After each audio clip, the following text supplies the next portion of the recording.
বিদায়ী president Joe Biden ইউক্রেনের জন্য বড় অস্ত্র সহায়তার ঘোষণা দিয়েছেন।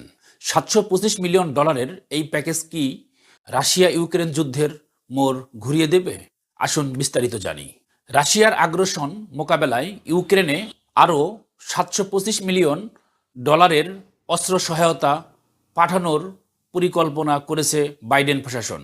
ভারতীয় সংবাদ মাধ্যম এনডিটিভি জানিয়েছে, বাইডেনের জানুয়ারিতে হোয়াইট হাউস ছাড়াও আগের কিয়েভ সরকারকে শক্তিশালী করার জন্য এই উদ্যোগ নিচ্ছেন। এই প্যাকেজে থাকছে ল্যান্ডমাইন, ড্রোন, স্টিঙ্গার মিসাইল এবং high mobility artillery rocket system, গোলাবারুদ।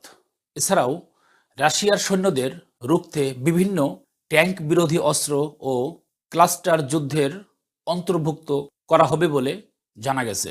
রয়টার্সের প্রতিবেদনে বলা হয়েছে, এই প্যাকেজের আনুষ্ঠানিক ঘোষণা আগামী সোমবারের মধ্যে কংগ্রেসে পাঠানো হতে পারে, তবে বাইডেনের স্বাক্ষরের আগে এর পরিবর্তন হতে পারে। এই প্যাকেজটি বাইডেনের প্রেসিডেন্সিয়াল ড্রাউন অথরিটি পিডিএ এর আওতায় দেওয়া হবে। এর মাধ্যমে যুক্তরাষ্ট্র তাদের অস্ত্র মজুদ থেকে জরুরি প্রয়োজনে মৃতদের সহায়তা করতে পারে। রাশিয়া এই পদক্ষেপকে কড়া সমালোচনা করেছে।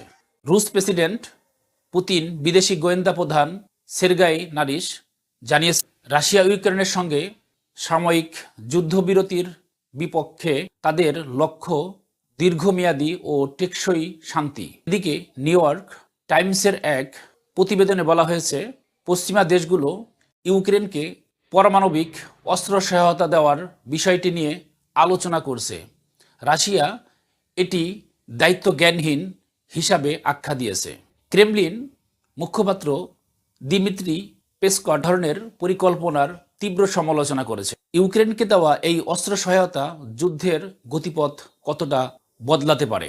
রাশিয়া ও পশ্চিমা দেশগুলোর এই অবস্থান কি সংখ্যা আরও বাড়াবে?